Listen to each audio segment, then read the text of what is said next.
Broadcasting from the business capital of the world, this is the Podcast Business News Network. It's amazing when you get together with somebody and you start talking and then you learn certain things and you never know until you go a little bit deeper. So I meet this gentleman a while back. He's an architect, prominent architect in the New York area. And we start talking and I find out that he had an amazing pro tennis career before he was an architect. I'm talking like in his upper teens and into his 20s. And we're going to talk about a lot of that today and a lot about that journey that got him where he is today. I'm talking about John Riggio, and he's back with us. Hey, John, welcome. How are you? Yes. Hi, Steve. How are you? Very well, very well. And before we get into anything here, and we've talked before about your tennis career and, of course, architecture, but for anybody that hasn't caught some of the amazing details of this career, you started, this is back in the 80s, and you started this tennis career professionally. About what age? What age were you? I was about 9 years old. So when you first, okay, so you had your inspiration for tennis started at that age, and you were, I'm sure you were taking lessons, you were playing. At one point, did it really kick in to the professional level? What do you think? It took a few years for me to really make the pros. I think I was about 13 years old. Wow, wow. And then from there, it just started rolling. I mean, by the point you got to 17, 18, low 20s, there were major contracts that were behind you at that point. When were the first, and we'll get to the numbers, which it's amazing. What point did they sign you up to a substantial contract? Do you remember how far back when that was? Yes. Well, first it started when I was 9 years old. I was sponsored by the local pro shop of Patrick Mulrooney, and he immediately signed me on as a pro player, and I was given rackets to start to learn how to play tennis, and slowly I was moving up. From there, I think when I was about 13 to move up, I saw this opening of starting my own tennis club, and I started my own tennis club, and it was very successful. So I already had the tennis rackets. I had the direction to go ahead and really make it as a pro player. And this tennis club that I made in middle school was so amazing that the tennis coach of the school, who was both the middle school and the senior high school tennis coach, saw my tennis club, and he immediately made it part of the school.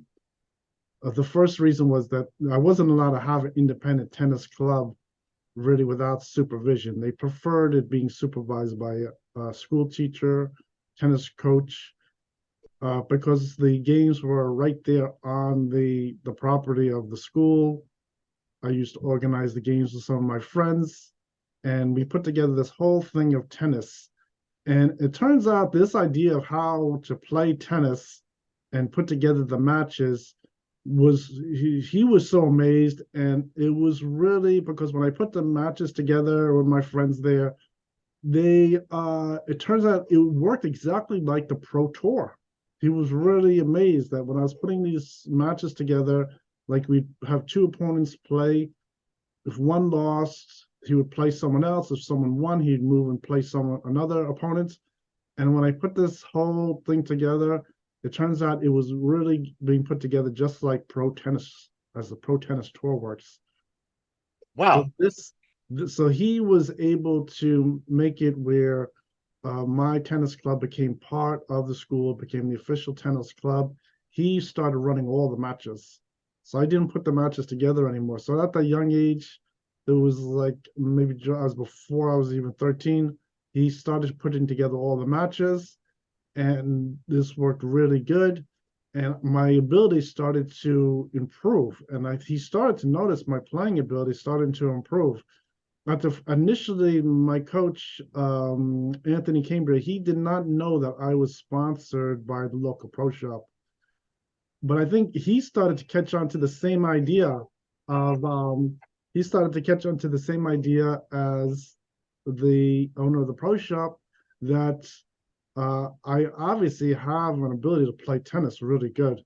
And he was able to tell that. And what happened is, from playing in the club and him assigning matches, he gave me an opportunity to start to play pro tennis.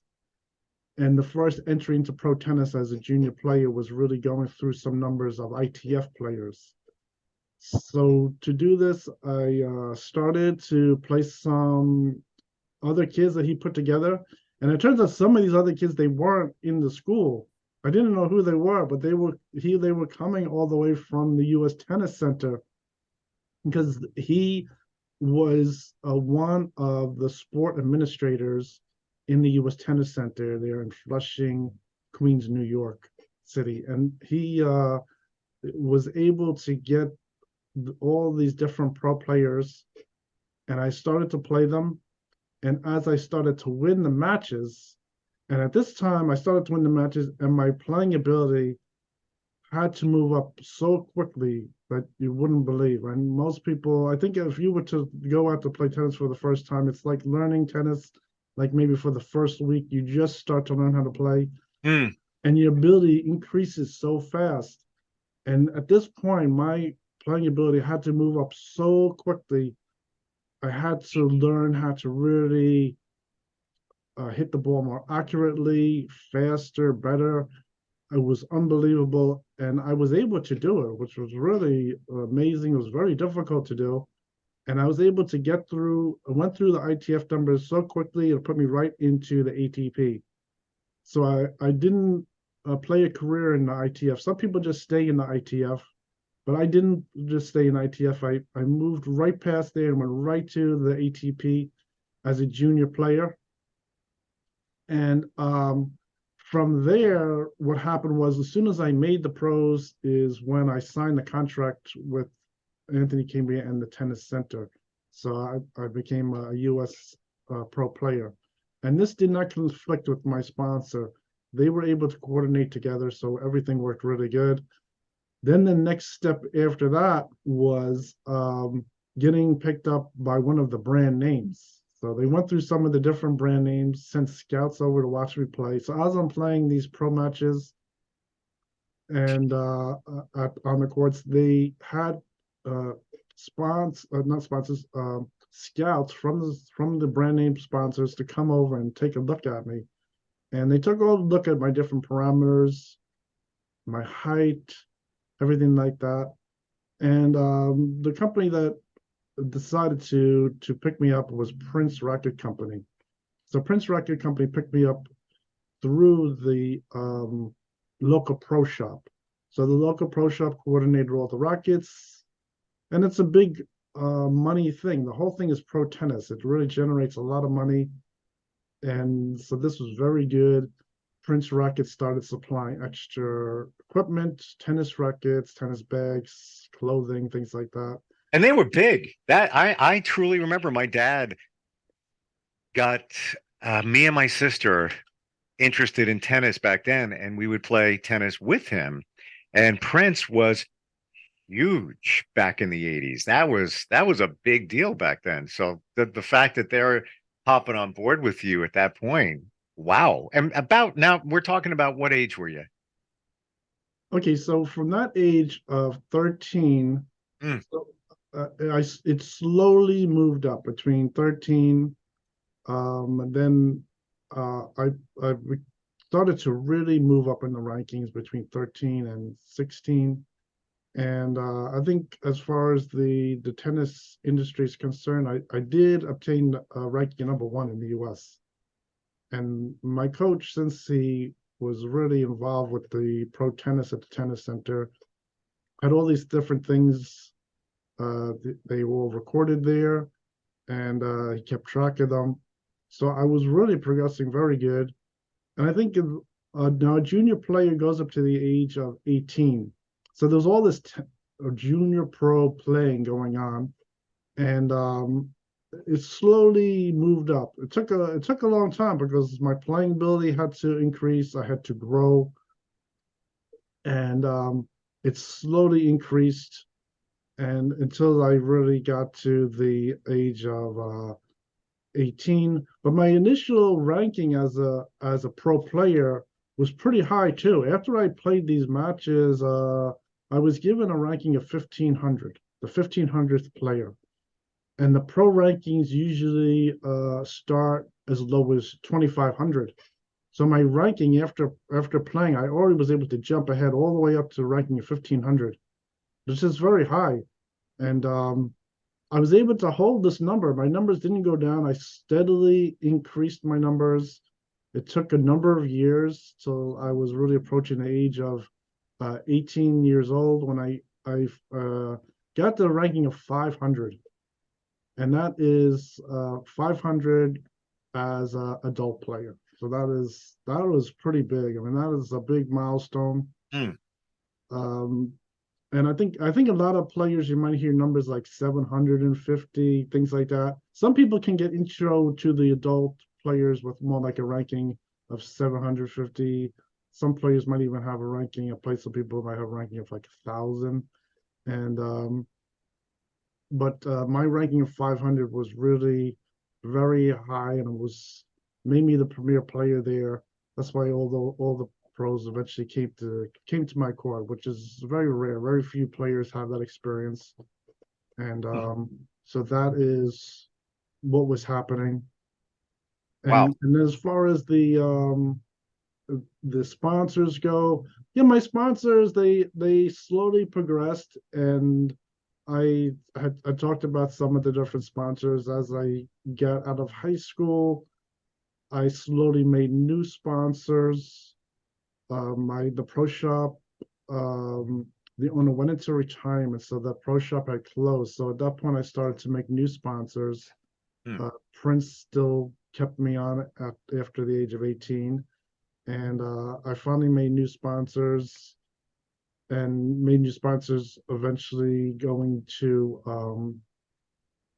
playing on the courts at the U.S. Tennis Center, and then my own tennis bubble at Alley Pond, and then the moved to the tennis center at Sutton East at 59th Street in Manhattan, New York City, and that's where I played there. And then after that, the playing did continue. I had my own courts there with Perot and Company at Old Westbury, and that was very good. And then most recently, I was telling stories about after that, I progressed to where my contract was then picked up by investors from Japan, Mitsubishi Sports.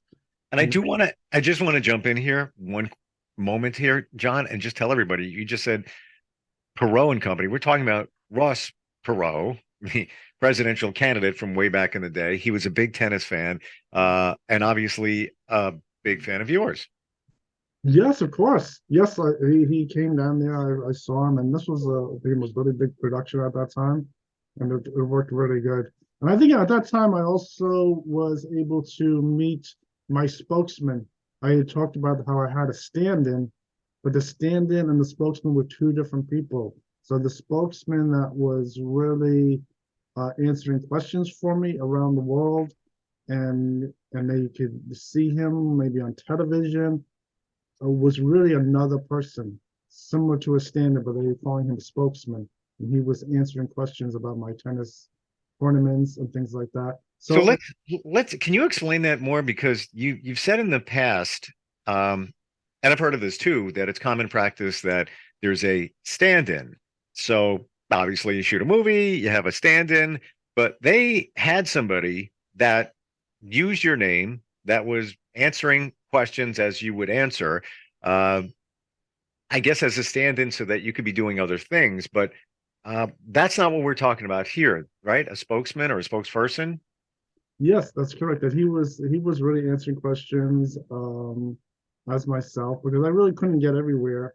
This was also something that was around the world. He was in different countries, and although at that time I was answering questions on television, usually on courtside, at that time, either before a match or after a match, I uh, have been seen on things like ESPN, other international television I went to in Japan, and I was interviewed a number of times, and I have been on the television and answer questions directly myself. So it wasn't just like I was playing and other people were on the screen. I was answering the questions directly on television in front of everybody. But since I couldn't be everywhere at one time, that I had some support, which is typical of every entertainer. I think I showed some examples of entertainers showing someone they even have someone that looks just like them, and they are there making appearances also. So it is somewhat typical for entertainers, and especially for entertainment with a contract this large. My ending contract ended at about $120 million, which is very large. But my contract was number one in tennis for a long time. It was the highest contract that anyone has had, and really put me with a lot of the number one players around the country in other sports. I think at the time I had said when my contract was 100 million, the other top players around the country were Michael Jordan and Jose Canseco were really some of the top players with that size contract. So that is where my contract was. Now, That was you've said this before, and I just want for clarity to share that those numbers. It doesn't mean that the money went in your pocket. That it doesn't work that way, right? With big sports contracts like that. No, it doesn't. There's a whole series of people involved, people like lawyers, things like that. And the amount of money I would get would depend on really the contract agreement. Some players have an agreement where they might just make a low income, maybe $16,000 a year. Some players might get 10% of the total gross number. Depends on what your agreement is, and then it has to do with your uh, supporters and things like that. So I think from some of the other discussions I've said about the income, yeah, they did give me some money, and it was pretty good. It was uh, more than a lot of people are making, so it did do pretty good. And And again, we're talking, those amounts back then, even bigger. I mean, they would be huge now, but even bigger back then in terms of the strength of the dollar, and your age. That's the other, amazing part that you're a young guy, a very young adult at that point, and attaining that kind of stature and those types of contracts. It was, amazing, fantastic, like just mind blowing.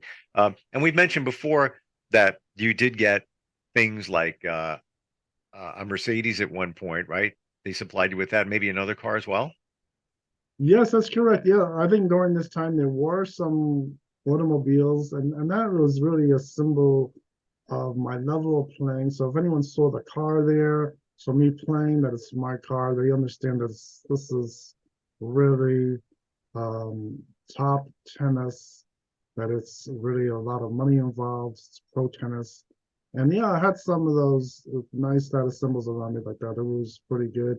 They had the McLaren car, which is really a very exclusive automobile. And the Mercedes was also, that was really their like top Mercedes in that class. It was really a really expensive sport car. I think at the time I had described, I went to the showroom there when we were leasing the car, and I talked to the guy there in the showroom. It was typical of like any movie you see. Like you walk into the showroom, you have your Ferrari there, you have your Porsche there, you have your Mercedes there. That's exactly what was happening at that time. Unbelievable. Let's talk about the shape that you were in terms of physically back then as a, I guess in your upper teens, low 20s.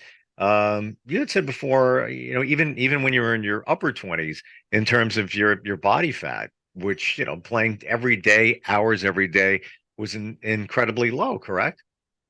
Yes, I think just to give you a number on my health, my body fat was really just 3%. And this was at the time when I was starting to play the pro tennis, and I went to my sport doctor, and he was a sport doctor that had other pros, and he took different tests of my body, and it comes up my fat was only 3%. Wow. So that is pretty good. And then I think as far as my shape is concerned, I think years later I did have another comprehensive physical when I was about 28 years old, and my fat percentage was only 6%. So it is still very low. And that was at the where the contract was getting bought over by Bernard Tapie with Adidas, and then there was also partners with another sport company. And then so that was still in excellent shape, still in excellent physical condition. I was perfect for tennis, still very light and thin. I think right now my fat percentage has gone up over the 6%, but at that time I was still in excellent physical condition. I think that's one parameter to have. Starting off with a fat percentage of 3% is really amazing. Yeah. Isn't it amazing, where you go? I don't know what my body fat was, when I was in my mid to upper 20s, but I was very lean. I actually have a doctor's appointment in about an hour from right now, and it's kind of a checkup. It's not going to be 6%. It's going to be far from that, but well, some of us get older. Um, yeah, amazing stuff. So, at that, let's go to now. You mentioned around 28, your body fat was at about 6%. Where did the tennis at what age did the tennis career kind of end due to a number of different factors? How old were you? Well, I was at that time really the main story with my tennis career is about 28, and my career really didn't end. I think they kept everything open because that initial problem transferring over when they uh, sold my contract for $100 million to the Mitsubishi company. Mhm. And then there was all those things with getting back on the ATP tour. They were able to get some partners added on with Bernard Tapie, Adidas, and others, another sport company. And they so there at that time they were still planning to get me on the ATP tour. It still was left open, but I think there were still some problems. And I think well really instead of them contacting me all the way from Japan, then the lead was really in Europe. And so they're still far away there to really get in there and come down and talk to me. And so that was one problem. I think at the time I was pointing out, it was right before everyone really had a cell phone. Cell phones, you could buy a cell phone, but everyone really didn't have a cell phone at the time. So it was difficult for them to contact me. I was really, at that point, I was starting to do things like move in with my girlfriend, Mhm. find a place to live, and things like that. And and I put all my things in the attic where I originally left, and I moved away from there. And then I think going through a few years going into my 30s, which was very interesting, is the thing with the tennis, it slowly started to come back. It turns out my wife at that time visited her family in China, and her cousin was really like a pro player. And she, in some ways, is somewhat similar to me because she had such a nice place playing tennis in China. They, all gave her a lot of attention. She was playing very nice there in the province where she lives. and she teaches tennis. She has her own court there. She teaches tennis. Wow. And then in the bad weather, they play inside a indoor facility. And so I got to play outdoors with her and played indoors at an indoor facility also, which is pretty good. At that time, I brought my Babolat racket with me. I had the Babolat Aero racket, and so I was playing there, and that was really pretty good. And when I realized that when I was there that they really knew my player name and they knew that I was the famous player and they had my player card there. They were really amazed with it. And so that was good. So at least when I was there, I was around a lot of the area where my fans are. Wow. I think just recently I was looking at one of my YouTube videos and I noticed if you click on the YouTube video, it says for some reason it says you're not allowed to be watched with this audience. I think because I pasted onto one of my other web pages, and initially it said that. So I think that's like where my fans are. They are watching the video. I can see the videos here, but that is sort of like just an example of what's happening. So that was very good. I think that was good. And then I think slowly I was getting more and more back into the tennis, and things have slowly increased. Now I'm here talking about some of my tennis experiences, and So we're gonna take a short break, and when we come back, I want to talk about some of the people in your life. Somebody named Annette, who also was a sports professional, shall we say. We're going to get with that and more when we come back. We're talking with John Riggio, noted architect in the New York City area, and also back in the day, tennis pro. Amazing stuff you learn when you start talking. Hang on, we're coming right back.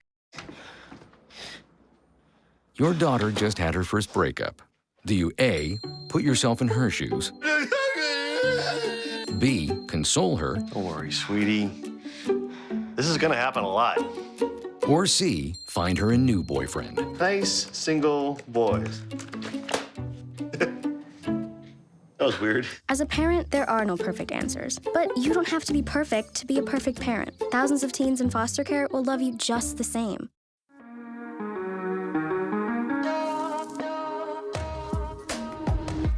Broadcasting from the business capital of the world, this is the Podcast Business News Network. And we are back. We're talking with John Riggio, who is a noted architect in the New York City area. And he's also a tennis pro from back in the day, talking about his tennis career back then. And we've talked about a number of different things, how it started at the age of 9, kicked in at age 13. He's had multi-million-dollar contracts along the way. And that brings us to some of the relationships along the way in his tennis career. We've talked about a number of different names, some of them celebrity names, but there's somebody that you've mentioned before, John, named Annette, who was very inspirational in your tennis career. Tell us about her. Who was that? Yes. When I was young and I was sponsored with the tennis, and I was using my name Jack at that time. So I made some new friends when I was young, like 13 years old, and during that time, one of my friends was Annette, and we used to play together. She knew my other friend, my other girlfriend, Delilah, and I knew her when we were very young, maybe like 14 years old or something like that. And I think one interesting thing about her, she was another sport player. She was excellent at ice skating. So she was another ice skater, used to do the ice skating with Dorothy Hamill, and she was also an ice skater in the Olympics. And she's had the same kind of experiences maybe with the U.S. skating team. She signed the papers. And then, so I knew her back then. And she also had a career in entertainment. And so at that time, that was pretty interesting. And I think that it was really a directly connected with that I was really sponsored as a pro player at the young age. And at that time, when I was using the name Jack, is when I had already made the pros. So that's how that whole thing came about. I started to use my name Jack, and they all liked that name. And so I knew Annette at that time, and she was really very strong, and she had an amazing ability at ice skating. And then so as the years progressed, I didn't see her that much in between the years. But then when I was really with Perot, I was able to meet her again. And it turns out she had continued her career, and she had made it really big. She had a contract about $25 million, and that was really good. And so that was good to see her. And I think that was very interesting, that knowing her when she was young and had great ability, and then years later, that was like 10 years later, seeing her again, that she, in fact, continued to progress. She was past her Olympic ice skating years, but she was getting into other entertainment type of things. And that is really interesting. It was good. That was really good to see her. And she didn't live in the exact same neighborhood I did. Like me and Delilah lived in the same neighborhood, but she lived nearby. Wasn't too far away. I think when we were younger, we always used to meet over in the mall there when we were younger, and that was really good. So it was good to see her, and it's good to see that she had progressed also like that. You know, she was uh, really a strong player, and she was really, uh, I'd say, really good looking and things like that. And she was involved herself with entertainment, and so that is what was happening with her. So that was good to see her there, and that was what was happening at that time. And I think she I'm curious, when you look back at your tennis years, do you say to yourself, I should have maybe done it this way, should have done it that way? Maybe you ever say, maybe I should have enjoyed it more because, it was exciting at the time, or were you just in the middle of it and just, going forward onto the next thing, onto the next thing? How did that feel back then? That's where I'm going with that. Like your feeling of what that was like, being so young and attaining that type of sports fame. yeah, it was really good. I liked it. I took to that really good, and like with my friend Annette, and I knew Delilah at the time. So I think Delilah was already involved with entertainment, and I talked about her. Annette was really big in entertainment, and she got the name Black Diamond later on, which really had to do with Perot, that name. In fact, there's a book named Black Diamond, which is very interesting. I bought the book very recently. It was good. And that had to do with we were both part of Perot company eventually, which is very interesting. Oh, okay. So I didn't. All right, she was part of that as well. Wow. And in the past, just to share, you've mentioned some other names that people will definitely recognize. Hillary Clinton was your attorney back then. Yes, that's correct. Wow. And this is, pre-presidential connection. She was an attorney. And she represented you. And actually, if I remember correctly, she was instrumental in helping you navigate some challenges along the way, right? Yes, that's correct. Yeah, I knew them at the time, and I ended up continuing to know Hillary Clinton's office going all the way to the age of 28. I still had contacts with them. I had originally said it was just that year, but I had contacts with them all the way going up to past the merger with the Bernard Tapie and Adidas and the other sporting goods company. So I was still in contact with Hillary Clinton and their office, and Certainly, so I knew them for all those years, and everything always went really good.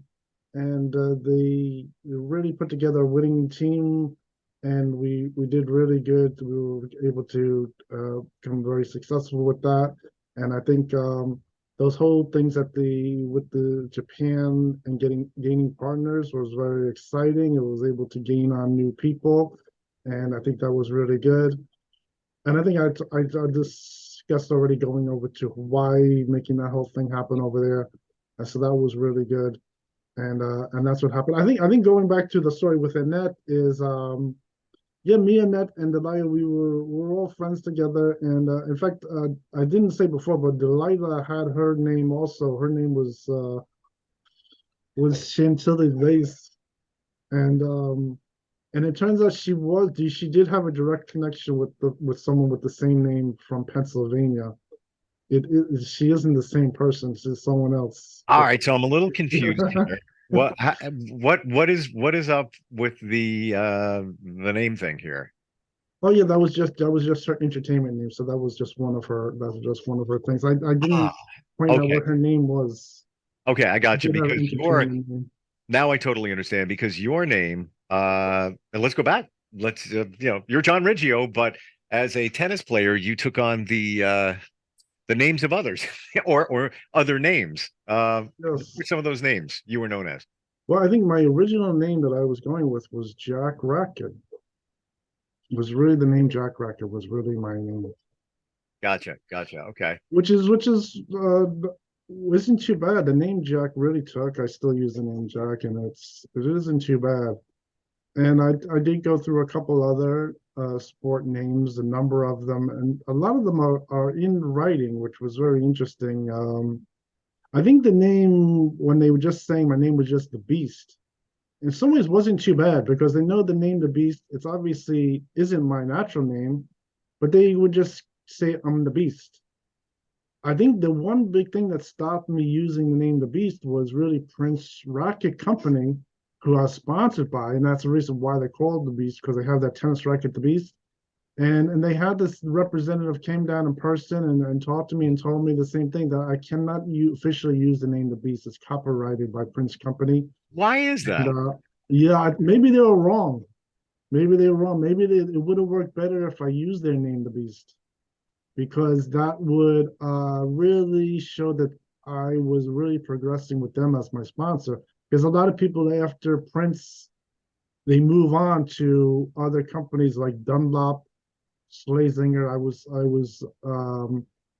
when I really was at the top of playing, really number one ranked was Schlesinger was really the one who was um, sponsoring me. So if I kept the name the Beast, I think it isn't such a bad idea because it was always know that they were sponsoring me, and that's where I got the name the Beast. But for some reason, they really got very official with the name the Beast, and the representative told me I'm not allowed to use it officially Wow. Wow. What because this is their copyright has the Beast racket. you mentioned some other names last time or a few times back when we talked, and I'm trying to remember uh some of them. What were do you remember the other names that was connected to you? I can't remember them. Yeah, so I think I went through a number of names. The first name was Jack Racket, and then I went through other names I just used. They used to call me the Beast for a while. It was written down John Beast. Uh, During the national tournament, my name was being written down as John Beast. Then I also even started using the nickname like Amadeus to see if that would stimulate something as a name. Sure. And then they gave me some other names. I think one official name was John Holton, and that was a name that they saw on television a lot. So I used that name.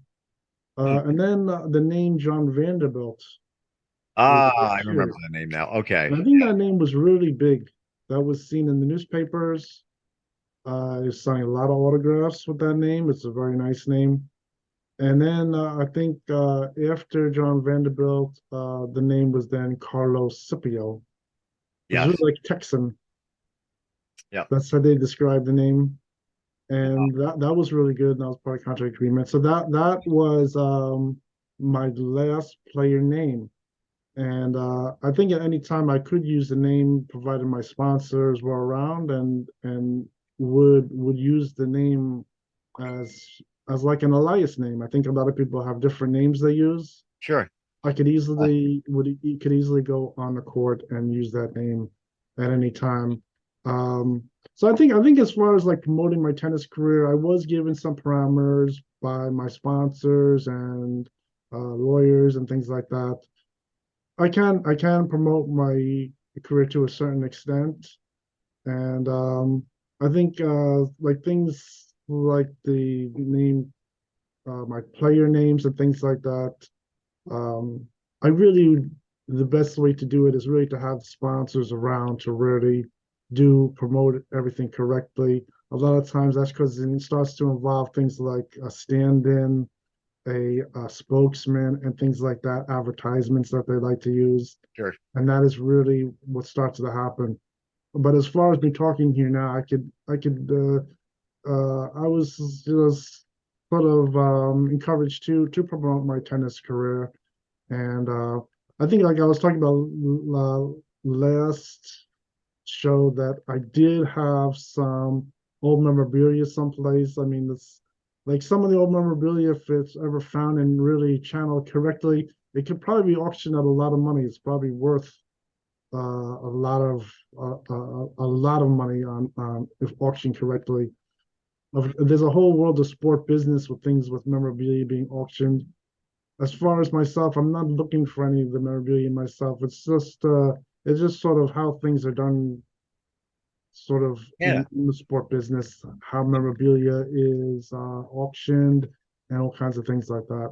Well, I remember you did mention that you don't have uh, a lot of this memorabilia. You left it in an attic somewhere, and you just not even for monetary reasons. You just were nice to have it. If just nice to have it. Yes, I think what happened was my wife that I went to China with, she in fact doesn't really play too much tennis and wasn't associated with tennis compared to the previous girlfriends and relationships I had. So this whole chapter was really coming through more of my professional career with architect work, and she used to work for me. I was able to employ her. So this is what was happening at that time. I think this whole thing with tennis coming back is also like there were little different memories, like I was explaining when I visited China and her cousin knew all about my tennis career. I really wasn't really thinking about it that much at that point. So, but that was really very interesting. And but in fact, the wife where I went to China with and everything like that, she really wasn't connected to my pro tennis playing, and that was really something interesting that was happening at that time. Hmm. Let's turn the car a little bit here as we talk about your tennis career back then. You were connected to, oh, before I get there, how tennis and architecture kind of came together because you worked with people who play tennis, and those were some pretty famous people as well, right? Yeah, I think since I was really big in tennis and involved with pro tennis for so many years, a lot of people, even around my professional work, are still knowledgeable about pro sports. Some people even played pro sports. Some of my projects, some of the other people, the contractors, things like that, were Hmm. really pro players you used to watch on television, and they really have their own income in different construction, different kinds of trades within the construction, and a number of them are involved in this whole construction industry. So I think every once in a while I'm talking to someone and they remind me that they remember that I was that tennis player, and that was very interesting. And Wow. so I know all kinds of people. I think I remember even one of my clients was really related to one of my sponsors, really a really big sponsors, and they remembered me all of a sudden, and that was really interesting. But yeah, so there's still some connection around with the work I do, that a lot of people, they know about sports. They used to either play sports or they're involved with sometimes the sports organizations, and so I do still meet people like that. Is very interesting. So it was really would you say your tennis career helped kick off your architecture career in a Yeah, lot of ways? I think one interesting figure was I don't know if you ever heard of Morton Downey Jr. Sure. He used to have the television show. Yeah, it turns out I think at the time the idea of me going on his show, the Morton Downey Jr. show, was one idea, one possibility. And it turns out when I was younger, I was looking to get a good job, and I was calling around, and I ended up talking to him on the phone. I ended Wow. up talking to Martin Downey Jr. on the phone, and he knew me about tennis. And then when I was talking to him on the phone, he knew me about architect work, which is so it was very interesting He because was I think he was involved with architect work too. he was a big thing back Yes, in. he knows about the construction industry, architect work, and so that was really interesting. And so there's all kinds of things like that going on. Wow. Wow, you brought back a flashback because now as I think about him, he's a guy who had a lot big teeth. I'm thinking about it. But yeah, he was a big talk show host back then. Wow, what a connection there. So are you saying that when you were working when you were doing tennis, you also connected with clients who were high visibility and they played tennis as well? Is that how the connection got there to architecture work? Yeah, I think a lot of the people didn't necessarily play tennis. They played other pro sports. So Okay, other sports, maybe baseball, football, professional sports, gotcha. tennis, other pro sports. And I'm used to meet them and things like that. And they worked on a lot of some of my jobs. We worked together on different jobs. They contractors, other types of work, and we had worked on the same projects. So you what I'm getting here from you is that it was really the sports world, because you were involved in tennis, professional tennis, that was kind of the connection to some others here. Yes, correct. I think since I was young, and I think really ever since I was sponsored, I was really put with a whole group of people that are really pro sport players, maybe Olympic stars, Hmm. and then also entertainers, and that kept me with a good group. So some of that still is present even with my professional work, my architect work, um, and I still meet people from the whole world of sports and entertainment. They still are around and involved with doing things in the construction industry. Amazing. Um, Trying to think of what we haven't talked about here as we look at your career. What age would you say that you kind of wrapped it all up? How old do you think you were at that point? Well, I think what happened was I was about 28 years old. And so at the time when things were going good again, with my contract was getting merged together, going up to 100 million, $20 million, $120 million. At that point, I was really moving from where I lived, like I had said. And so the contract, they weren't able to really find me. So that is what was happening. So it took a while for the whole thing with the tennis to start to resurface again. And so I think at the time, really, I was moving into different locations, things like that. And that's really all that happened. And so I think the whole thing went to tennis, even like when I was explaining when I went over to China, uh, the whole thing with tennis started to surface again. And I was playing some tennis. The cousin was really like a pro player with a lot of visibility there, where she lives and knew about my whole tennis career. They have my player card. She showed me my player card that they have, and that was really amazing. So I think the tennis career really didn't end. There were just a little stoppage. I think after I was 28, there was a little problem there. And then I think what happened was at that time is when I was also meeting back with some people that are very visible here, like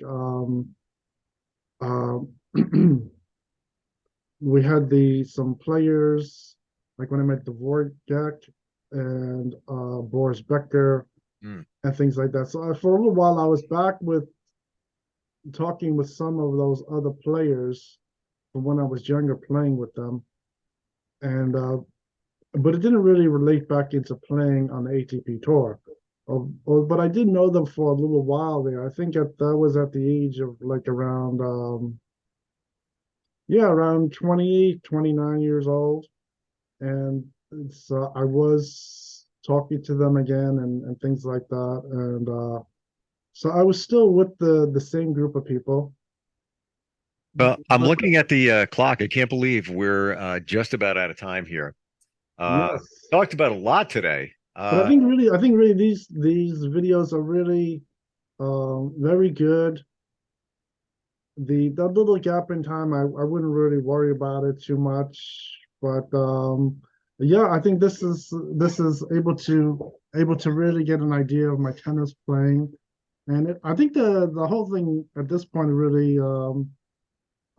talking about the tennis is still keeping people current. You know, they're hearing about these things about tennis playing, and it's keeping myself remembering all these different things about the tennis playing. So I think it was pretty good, and I think things are going well with that. Well, it's amazing. Tennis big back then when you were playing, just as big right now. It'll always be extremely popular.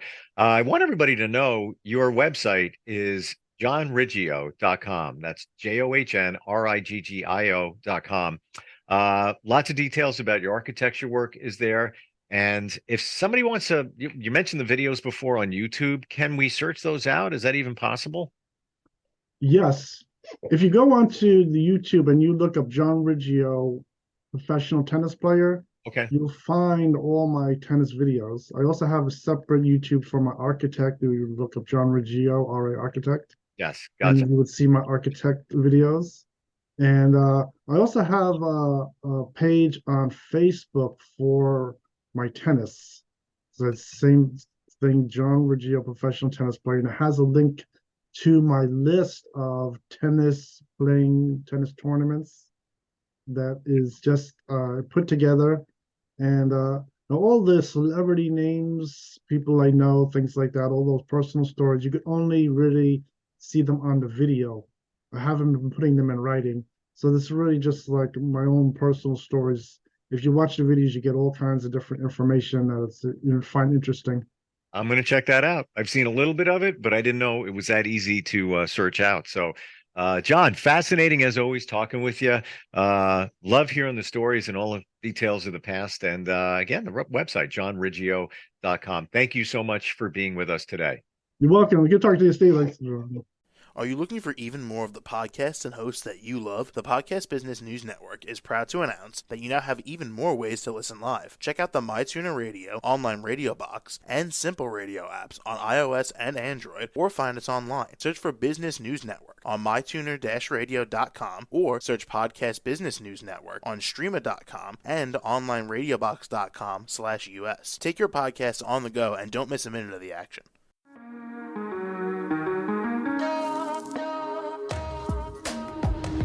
Broadcasting from the business capital of the world, this is the Podcast Business News Network. For nearly 2,000 severely injured veterans, everyday life has become filled with barriers. Day-to-day simple tasks can become pretty daunting. I have to carry my chair up 2 flights of steps or have somebody do it for me. What scares me the most is just the falling. When I'm struggling with my house, I think, to have that one great barrier just knocked down, it's crucial. Home for Our Troops is a wonderful nonprofit that builds a mortgage-free, fully adaptive, handicap-accessible house. And there's no catch. It'll be our very first home that we've ever owned. This is a game changer. This is where your life begins again. We need you to join us in completing this important mission. Please visit hfotusa.org and help build homes and rebuild lives. Because of you, everything's going to be okay.